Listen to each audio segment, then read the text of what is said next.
मुक्ता, जसं ॲक्टर म्हणून आपण म्हणतो की आपण व्यावसायिक म्हणून आपण काही ना काहीतरी प्रोजेक्ट करतच असतो आणि त्यातल्या इंटरेस्टिंग कुठले आपल्या वाटायला येते ते आपण करत असतो. पण एक पर्सनल ध्यास असतो, एक जर्नी असते किंवा एक ॲस्पिरेशन असतात की अशा प्रकारचं किंवा पुढे ग्रोथसाठी काहीतरी चॅलेंजिंग यायला असं आपण वाट बघत असतो. असं तुझं काही आहे किंवा असं तू काही बघतेस का प्रोजेक्ट निवडताना? एकतर दरवेळेस आपण एवढे लकी नसतो. खूप चांगली प्रोजेक्ट्स आहेत त्यातनं एक निवडायचे असं होत नाही.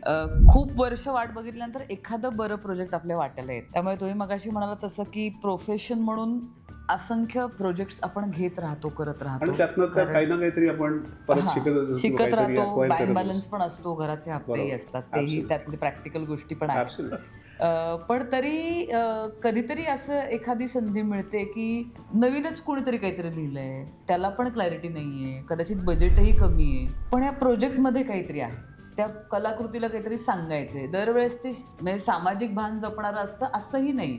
एखादा पूर्णपणे विनोदी सिनेमाही असू शकतो, पण जो आपल्याला वेगळा अनुभव बांधलेला चांगला आहे, प्रोजेक्टचं इंटेन्शन चांगलं. म्हणजे असं मॅक्सिमम वेळेला दोन प्रकारची लोक तुमच्याकडे बघणाऱ्यांनी चिडू नका, पण तरी सुद्धा असे येतात की एक म्हणतात तुफान दंगा करणारा सिनेमा आहे हा करूया, दुसरे म्हणतात नॅशनल अवॉर्डला जाणारे करूया. तर हे दोन्ही जेव्हा मला म्हणत नाहीत आणि काहीतरी एक प्रोजेक्ट करायचे म्हणतात, ते प्रोजेक्ट करायला मला सगळ्यात जास्त मजा येते बरेचदा.